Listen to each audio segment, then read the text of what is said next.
What's the funniest way you've outsmarted a teacher? My AP chemistry teacher, Mr. Peterson, bet our entire class that nobody could memorize the periodic table in 1 week. If someone did it, he'd cancel our midterm exam. What he didn't know was that I'd already memorized it months ago for a different competition. Peterson was this arrogant teacher who loved making impossible challenges. He'd been teaching for 20 years and thought he knew everything about what students could accomplish. The guy would constantly say things like, "I've never seen a student who could," just to prove how superior he was. The bet happened on a Monday morning when half the class failed a pop quiz on element symbols. Peterson got frustrated and said, "You people can't even remember basic elements. I'll bet my entire salary that none of you could memorize all 118 elements in 1 week." Then he made it official. "Fine, here's the deal. If anyone can recite the complete periodic table by Friday, name, symbol, and atomic number, I'll cancel the midterm for everyone. But when you all fail, you get extra homework for the rest of the semester." The whole class groaned. Memorizing 118 elements in 5 days seemed impossible. Most people didn't even try. But I had a secret weapon that Peterson didn't know about. Last summer, I'd competed in the National Chemistry Olympics. One of the requirements was memorizing the entire periodic table. I'd spent weeks drilling it into my brain until I could recite it forwards, backwards, and in atomic number order. I kept quiet all week while Peterson smirked and made comments about how students today had no work ethic. He even started preparing extra homework assignments, so confident that nobody would succeed. Friday arrives, and Peterson asks if anyone wants to attempt the challenge. The whole class looks defeated.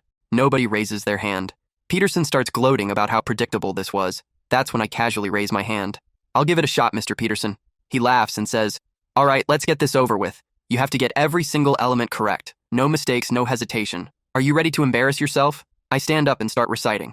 Hydrogen, symbol H. Atomic number 1. Helium, symbol He. Atomic number 2. Lithium, symbol Li. Atomic number 3. I keep going without stopping. Peterson's smile starts fading around element 20. By element 50, he's staring at me with his mouth open. The whole class is cheering as I hit the transition metals without missing a beat. When I finish with oganesson, symbol Og, atomic number 118, the classroom erupts. Peterson just stands there speechless, realizing he's been completely played. "How the hell did you do that?" he asks. I pull out my Chemistry Olympics medal and set it on his desk. "I memorized it last summer for nationals. Figured you might want to see my credentials." The class is dying laughing. Peterson realizes he's been outsmarted by his own arrogance. He never bothered to learn about his students' achievements outside his classroom. True to his word, Peterson canceled the midterm. But the best part was watching him try to explain to other teachers why his impossible challenge had backfired so spectacularly. He also had to admit in front of the principal that a student had accomplished something he claimed was impossible. Word spread fast, and Peterson became known as the teacher who got schooled by his own student.